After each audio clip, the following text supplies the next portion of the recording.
వెంకంపల్లి.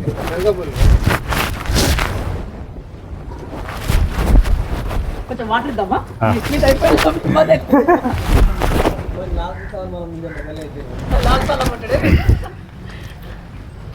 లాస్ట్లో కూడా మాట్లాడతాను.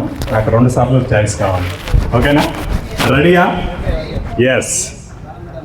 ముందుగా నా పేరు నరేందర్ రెడ్డి, ఆల నరేందర్ రెడ్డి.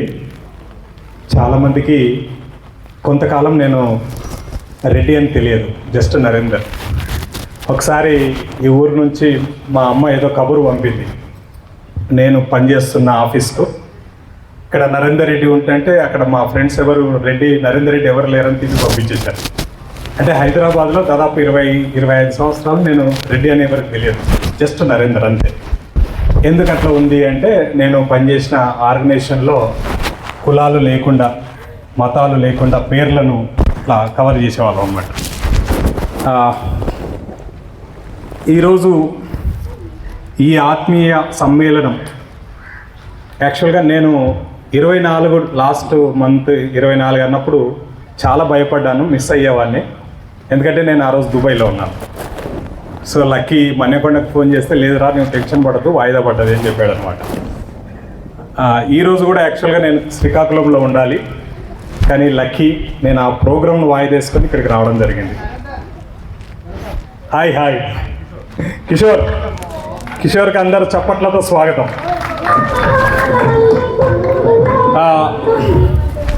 మన బ్యానర్ మీద ఏం రాసుకున్నామంటే, మనము పూర్వ విద్యార్థుల ఆత్మీయ సమ్మేళనం. అంటే 29 సంవత్సరాల క్రితం ఈ స్కూల్లో చదువుకున్న వాళ్ళమందరం కూడా 5వ తరగతి నుంచి 10వ తరగతి వరకు, కొంతమంది 6th బ్రేక్ అయ్యిండొచ్చు, 7th బ్రేక్ అయ్యిండొచ్చు, 9th బ్రేక్ అయ్యిండొచ్చు, 10th కూడా కొంతమంది బ్రేక్ అయ్యిండొచ్చు. అయినప్పటికీ మనతో చదువుకున్న వాళ్ళు కనుక వాళ్ళందరినీ కాంటాక్ట్ చేసి ఈరోజు ఈ గెట్ టుగెదర్కి పిలవాలనేది ఒక ప్రయత్నం. ఈ ప్రయత్నం ఒక్క రోజులో జరిగింది కాదు, నాకు తెలిసి 4 సంవత్సరాలు పట్టేది.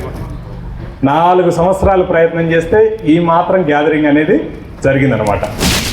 సో పూర్వ విద్యార్థుల ఆత్మీయ సమ్మేళనంలో మనం ఏం మాట్లాడుకోవాలి?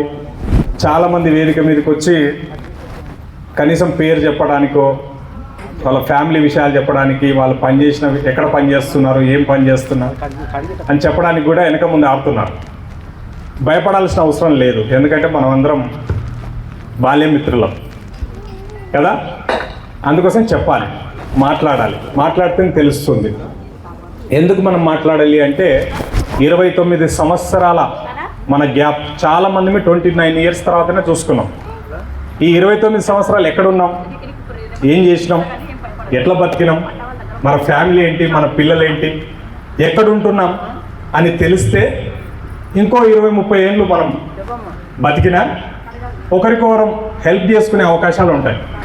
అందుకోసం వివరాలు చెప్పుకోవాల్సిన అవసరం గ్యారెంటీగా వేదిక మీదకి వచ్చి మాట్లాడాలి. ఇక నా వరకు నేను హైదరాబాదు 95 ఎగ్జామ్ అయిన మరుసటి రోజే పొద్దున తెల్లవారుజామున 5 గంటలకు బస్సు వచ్చేది, హైదరాబాద్ బస్సు. ఆ బస్ ఎక్కి వెళ్ళిపోయాను, ఎందుకంటే బతుకుదెరువు లేదు కదా. అక్కడ పోయి ఏదో ఒకటి చేయాలి. అక్కడ ఏం చేశానంటే, నేను ITI చదువుకున్నాను, డీజిల్ మెకానిక్, 1 year కోర్స్ అంతే. అది కూడా చాలా కష్టపడి, పరిస్థితులు బాగాలేక చదువుకున్నాను. ఆ తర్వాత ఏం చేయాలనో అర్థం కాక, దారి దిక్కు లేక 13 సంవత్సరాల ఆటో నడిపాను హైదరాబాద్లో. అయితే నాకు ఈ స్కూల్లో ఉన్నప్పుడే PDSU అనే ఒక విప్లవ విద్యార్థి సంఘంతో పరిచయాలు ఉండడం వల్ల హైదరాబాద్ ఉస్మానియా యూనివర్సిటీలో ఉన్న విద్యార్థి నాయకులతో పరిచయాలు ఏర్పడి, అట్లా ఆర్గనైజేషన్ అంటే బయటికి చూడడానికి ఆటో నడిపిస్తున్నట్టు కనపడ్డా, నేనంతా ఫుల్ వర్క్ అంతా పార్టీ వర్క్ చేసేవాడిని అనమాట. అట్లా దాదాపు 1995 నుంచి మొదలు పెడితే 97 వరకు, 2019 వరకు 25 సంవత్సరాలు ఆర్గనైజేషన్లో ఉన్నాను. ఆర్గనైజేషన్లో ఏ స్థాయికి వెళ్ళానంటే, మీరు నమ్మినా నమ్మకపోయినా KTR, Harish Rao, KCR, Kodandaram sir, పెద్ద పెద్ద తెలంగాణ ఉద్యమ నాయకులందరం ఇలా కూర్చొని రేపు బస్సు బంద్ పిలిపిద్దామా, రైలు రోకో పిలిపిద్దామా, సమ్మె చేద్దామా, ఏం చేద్దాం అని మాట్లాడుకునే స్థాయి వరకు పోయి పనిచేశాను. ఒకరోజు నాకు సారు ట్యాంక్ బండి కింద ఉన్న ఒక డిగ్రీ కాలేజీలో మీటింగ్ జరుగుతుంటే సార్ కలిసాడు. సార్కి నేను భోజనం వడ్డిస్తుంటే గుర్తుపట్టిండు, నిన్ను ఎక్కడో చూసినట్టున్నా అన్నాడు. భోజనం పెట్టేసరికి సార్ నేను ఇట్లా ఆల నరేందర్ రెడ్డి పేరూరు అంటే, ఓహో నువ్వు ఇక్కడ ఎందుకున్నావు అంటే, సార్ నేను ఉద్యమంలో ఉన్నానని చెప్పాను అనమాట. అంటే టీచర్స్ అందరూ కూడా తెలంగాణ ఉద్యమంలో పాల్గొనేవాళ్ళు కదా, ఆ స్థాయికి పనిచేయడం జరిగింది. సరే, సాయి చంద్ మీ అందరికీ తెలుసు, అమరచింత కళాకారుడు, మాకన్నా జూనియర్ వాడు కూడా ఏ స్థాయికి వెళ్ళి చనిపోయే నాటికి డైరెక్ట్ సీఎం దగ్గర కూర్చొని మాట్లాడే స్థాయికి వెళ్ళిపోయాడు. హఠాత్తుగా చనిపోయాడు. సేమ్ అలాంటి సిచ్యువేషన్ సాయి చంద్కు పెళ్ళి కాకముందే ఒక స్ట్రోక్ వచ్చిండే, హార్ట్ స్ట్రోక్. అయినా అప్పుడు బతికించుకున్నాం. తర్వాత మ్యారేజ్, 2 పిల్లలు. పనిచేస్తున్న టైంలో వాడు సడన్గా మన అర్ధరాత్రి రావడం వల్ల బతికించుకోలేకపోయాం, లేకపోతే బతికేవాడు. సేమ్ అలాంటి సిచ్యువేషన్ 2021లో నాకు స్ట్రోక్ వచ్చింది, హార్ట్ స్ట్రోక్ వచ్చింది. ఇంటికి రాగానే మా మేడం డాక్రా గ్రూప్స్లో ఆర్పీగా పనిచేస్తారు. గవర్నమెంట్ ఇచ్చిన ట్రైనింగ్ వల్ల నా ఇట్లా ఏళ్ళన్నీ ఇట్లా చూస్తే అప్పటికి బ్లూ కలర్ అయిపోయినాయి, బ్లడ్ ఫ్లాట్ అయిపోయి. అది గమనించి నాకు చెప్పకుండా యశోద హాస్పిటల్కి తీసుకెళ్ళి నన్ను 2 స్టంట్లు వేసి బతికించుకుంది అనమాట. సో నేను లాస్ట్ అంటే ఒక రకంగా చచ్చి బతికిన 2021 జనవరిలో. ఆ తర్వాత ఇక ఆర్గనైజేషన్ వదిలిపెట్టి నేను ఇప్పుడు పర్సనల్గా బిజినెస్లలో ఉన్నాను. ఆ బిజినెస్ ఏంటంటే మీ అందరికీ తెలిసింది నెట్వర్క్ మార్కెటింగ్ అని పేరు వింటారు. నెట్వర్క్ మార్కెటింగ్లో 99% మోసాలే జరుగుతాయి, నిజాలు జరగవు.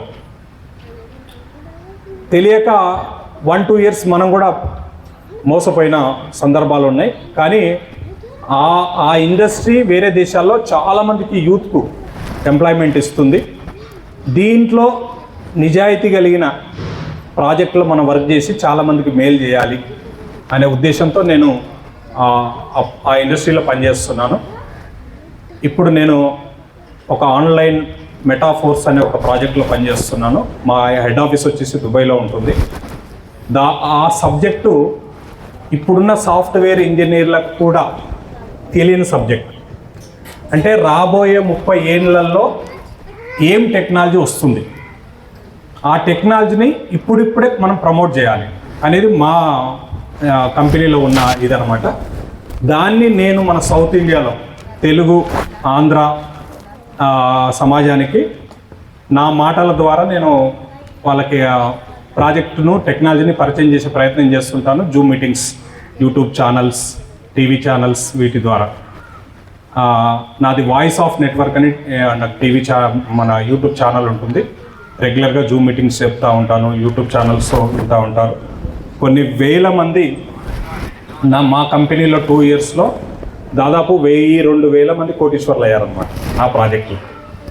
సో నేను మాట్లాడుతుంటే, నేను ఎక్కడైనా ట్రైనింగ్ ఇస్తుంటే వినే ఆడియన్స్ చాలామంది ఏమంటారంటే, నువ్వు ఎక్కడ చదువుకున్నావు, ఏ స్కూల్లో చదువుకున్నావు, ఏ ఊరిలో పెరిగినావు, ఇంత క్రమశిక్షణ ఎట్లా వచ్చింది, ఇంత డిసిప్లిన్ ఎట్లా వచ్చిందని అడుగుతూ ఉంటారు అనమాట. సో అదంతా ఈ సార్ల పుణ్యమే. వీళ్ళు ఇచ్చిన విద్య, వీళ్ళు ఇచ్చిన క్రమశిక్షణ మాకు జీవితంలో ఎదగడానికి మాత్రం పనిచేస్తుంది సార్. అది ఏ ఫీల్డ్లో ఉన్నా సరే, మనం గవర్నమెంట్ జాబ్ చేసినా, ప్రైవేట్ జాబ్ చేసినా, ఎక్కడ ఉన్నా కూడా మేము జీవితంలో ఎదిగి, మేము ఎదగడమే కాకుండా 10 మందికి మా జ్ఞానాన్ని పంచడానికి మీరు ఇచ్చిన విద్య చాలా ఉపయోగపడుతుంది. నాకు ఇప్పటికీ గుర్తుంది, చాలా వెంటయ్య సారు రచ్చకట్టగా అదేది మన బొడ్రాయి కాడ సైకిల్ ఇట్లా టర్న్ అయిందంటే మొత్తం స్కూల్ అంతా సెట్ అయిపోయే వాళ్ళం కదా. అప్పుడు సైకిలే సార్, అక్కడ సైకిల్ ఇట్లా దిగి అది ఇట్లా 1 సైడ్ ఇటు వరకు వచ్చేవాడు స్టైల్గా. అసలుకి ఆ సీన్లన్నీ ఇప్పటికీ గుర్తున్నాయి సార్. 30 ఇయర్స్ అయినా కూడా మా మదిలో ఉన్నాయి. నైన్త్ వరకు చదువుకున్న చాలామంది విద్యార్థులు హాస్టల్కి వెళ్ళిపోయారు, దాదాపు 20 మంది. అప్పుడు చాలా బాధపడ్డాం. ఆఖరికి 10th క్లాస్లో మిగిలింది 42 మందిమే. 42 మందిలో 18 మెంబర్స్ గర్ల్స్, 24 మెంబర్స్ బాయ్స్. ఇదే క్లాస్ రూమ్లో ఉండేవాళ్ళం. ఇక రాధిక మాతో ఫుల్ ఫైటింగ్ చేసేది అన్నిట్లో. మేము సంఖ్యాపరంగా ఈక్వల్ దాదాపుగా. 24 మెంబర్స్లో మా వాళ్ళు ఎప్పుడు 4 డుమ్మా కొట్టేవాళ్ళు. అంటే క్లాస్లో 20 మంది కూర్చునే వాళ్ళం, వాళ్ళు 18 మంది కూర్చునే వాళ్ళు.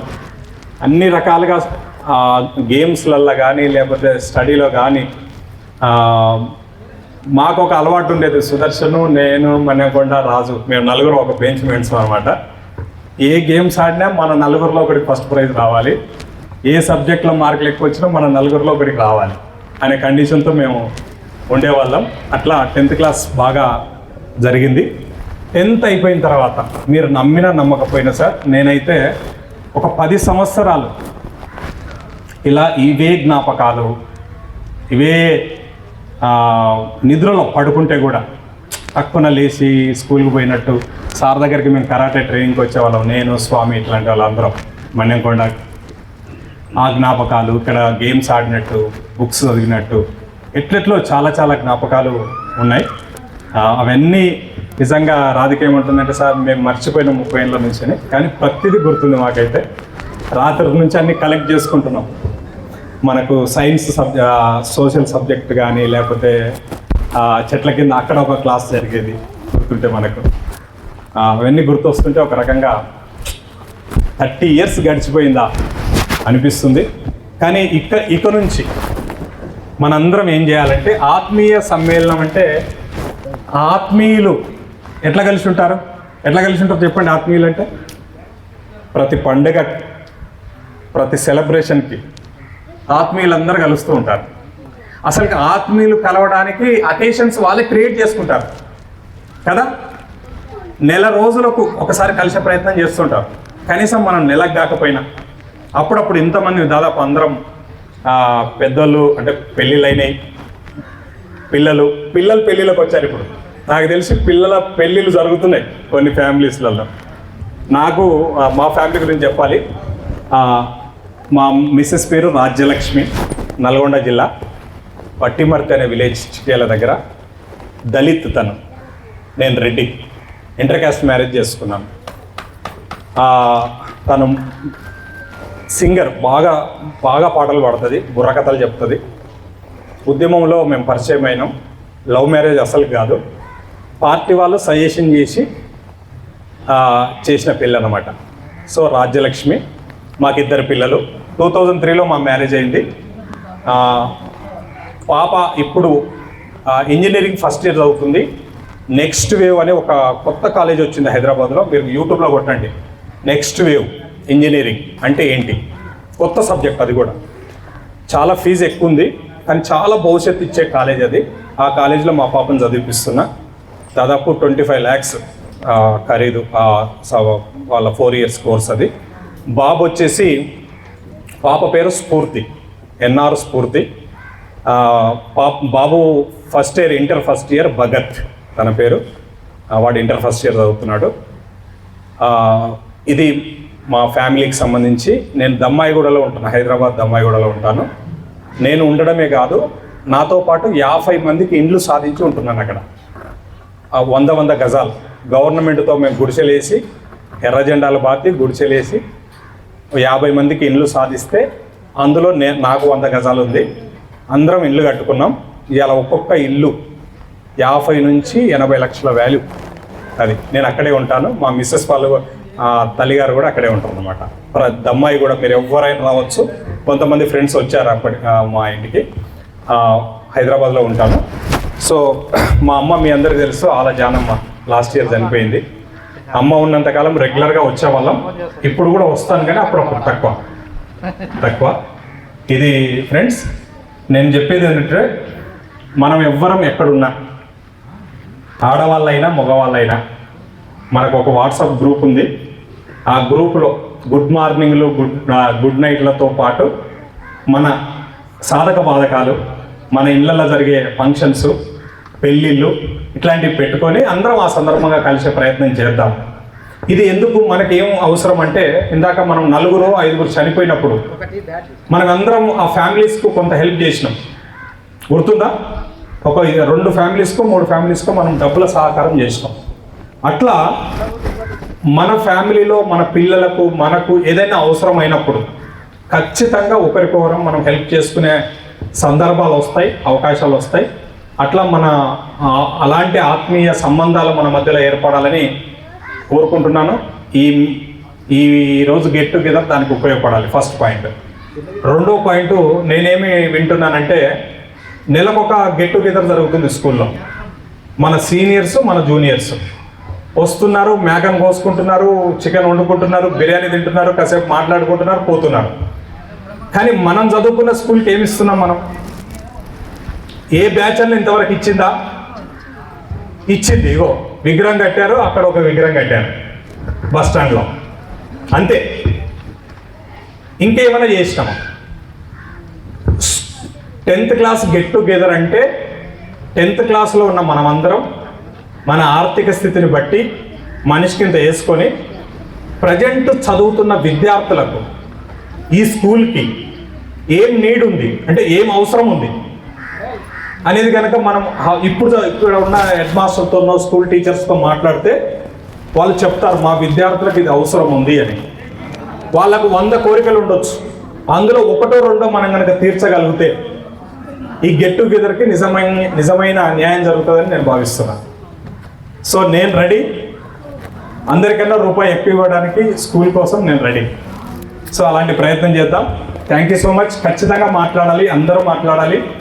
మీరు ఎక్కడున్నారో, ఏం చేస్తున్నారో, మీ ఫ్యామిలీ విషయాలు ఏంటి, ఆ విషయాలు అందరూ మీదకి వచ్చి మాట్లాడాలని కోరుతున్నాను. Thank you so much.